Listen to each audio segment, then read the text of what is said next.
తాకట్లో ఉన్న మీ బంగారాన్ని విడిపించి ఆ రోజు ఆన్లైన్ రేటుకి కొంటాం. Sharma gold company. దొంగలు స్టైల్ మార్చారు. రోడ్డు మీదను రద్దీగా ఉండే ప్రదేశాల్లో చోరీలకు పాల్పడే దొంగలు ఏకంగా ఇంట్లోకి ప్రవేశించి వారి చేతివాటం ప్రదర్శిస్తున్నారు. రెక్కీ నిర్వహించి ప్లాన్ ప్రకారం ఇంట్లో ఎవరూ లేరని నిర్ధారించుకుని పని కానిస్తున్నారు. అనుకోకుండా ఎవరైనా ఎదురొస్తే చంపేందుకు కూడా వెనకట్టం లేదు.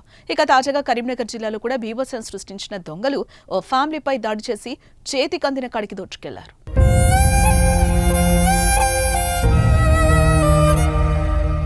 గత 2 రోజుల్లో ఖమ్మం జిల్లా ఇల్లందులో ఓ వృద్ధురాలిని కొట్టి కట్టేసి దొంగతనం చేసిన దుండగులు తాజాగా కరీంనగర్ జిల్లా హుజూరాబాద్ పట్టణంలో కూడా రెచ్చిపోయారు. ఇంట్లో ఉన్న వ్యక్తులను కత్తులతో బెదిరించి 70 తులాల బంగారం, 7 లక్షల నగదునెత్తికెళ్లారు.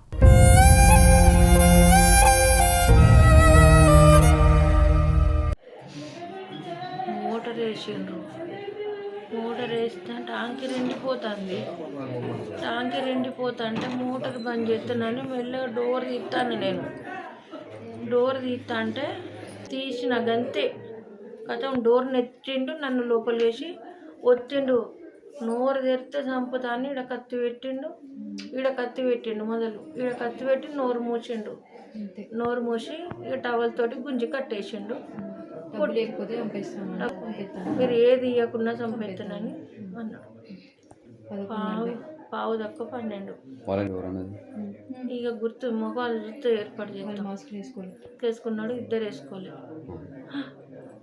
3 వచ్చారు. బంగారం పోయినాయి, డబ్బులు పోయినాయి. బంగారం 80 తులాలు పోయినాయి. 7 లక్షల డబ్బులు పోయినాయి. మా ఫోన్లు గుంజుకున్నారు. మమ్మల్ని అంటే చంపేస్తామన్నారు. మా ఫోన్లు పోయేటప్పుడు బయట వేసిపోయినరు. నాది ఒక్కటి మెత్త కింద ఉండట్లా. వాళ్ళు వేయినాక లోపలికి డోర్ వేసి మేము పోలీసులకు ఫోన్ చేసినా ఎత్తలేదు. మా పెద్ద కొడుకు పైన ఉంటాడు. పెద్ద ఆయన ఫోన్ చేస్తే స్విచ్ ఆఫ్ వచ్చింది. ఆయన తిరిగి కోడలికి చేసినాం. మళ్ళీ చిన్న కొడుకు చేసినాం. చిన్న కోడలికి చేసినాక చిన్న కోడలు ఎత్తినాం వల్ల ఈ దొంగలు ఇట్లా వచ్చిండ్రని ఏడ్చుకుంటూ చెప్పంగానే అందరినీ అది ఫోన్లు చేసి పిలిచింది. మీరు బయటికి రాకుండ్రి, మిమ్మల్ని ఏమన్నా చేస్తారని అన్నాక మా కొడుకు కోడలు రాలే. అందరు ఫోన్లు చేసినాక అందరు బయటకు వచ్చారు. వెళ్ళిపోయారు. అప్పటికే వాళ్ళు భోగంగానే ఇచ్చేసినాం. 12:20కి ఇచ్చేసినాం. 100కి ఇక వాళ్ళంతా వెతుక్కిండ్రు. మమ్మల్ని బ్లడ్ అంతా వెళ్తుందని మమ్మల్ని హాస్పిటల్ తీసుకుపోయారు. కరీంనగర్ జిల్లా హుజూరాబాద్ పట్టణానికి చెందిన రాఘవరెడ్డి అనే వ్యక్తి వ్యవసాయంతో పాటు వ్యాపారం చేస్తూ ఉంటాడు. తన భార్యతో పాటు ఇటీవల అమెరికా నుండి వచ్చిన కూతురు కూడా ఇంట్లో ఉంది. ఈ నేపథ్యంలోనే అర్ధరాత్రి సమయంలో ఇంట్లోకి వచ్చిన 3 దొంగలు నీటి మోటార్ ఆన్ చేశారు.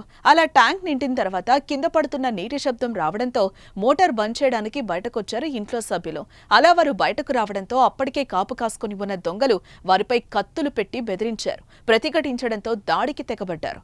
చంపుతామని బెదిరించి ఇంట్లోకి చొరబడి ఇంట్లో ఉన్న 70 తులాల బంగారం, 7 లక్షల నగదును తీసుకుని పరారయ్యారు.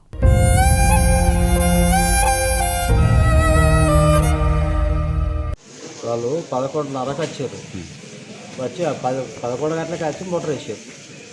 మోటార్ వేస్తే ట్యాంక్కి నిండిందని బంద్ చేద్దామని మా వాళ్ళు వచ్చారు. బయటకి డోర్ కానే ఉండి వాళ్ళ లోపల వేసి లోపలికి వచ్చారు అన్నమాట. ఇక మీరు పైసలు బంగారం వేయకుండా మేము చంపేస్తామని కత్తులు బట్టి మెడ కడ కత్తులు పెట్టి దాన్ని కొడతాను వచ్చినప్పుడు నేను ఆపితే ఇక నాకు తెలియదు. 3 వచ్చారు. ముగ్గురు వచ్చారు. ఇక పేరు చూస్తే గుర్తుపడతారు. 3 గాయాలండి. 2 ఆడవాళ్ళు నేను, మా బిడ్డ ఉన్ను మా భార్య ఉంటుంది నేను. ఇక ఇంటి యజమాని రాఘవరెడ్డి ఫిర్యాదుతో కేసు నమోదు చేసుకున్న పోలీసులు నిందితులను గుర్తించే పనిలో పడ్డారు. స్థానికంగా సీసీ ఫుటేజ్ ఆధారంగా నిందితులను త్వరలోనే పట్టుకుంటామని పోలీసులు చెబుతున్నారు. ఇక మరోపక్క దుండగుల దాడిలో గాయపడ్డ రాఘవరెడ్డి, ఆయన భార్య ఆసుపత్రిలో చికిత్స తీసుకుంటున్నారు.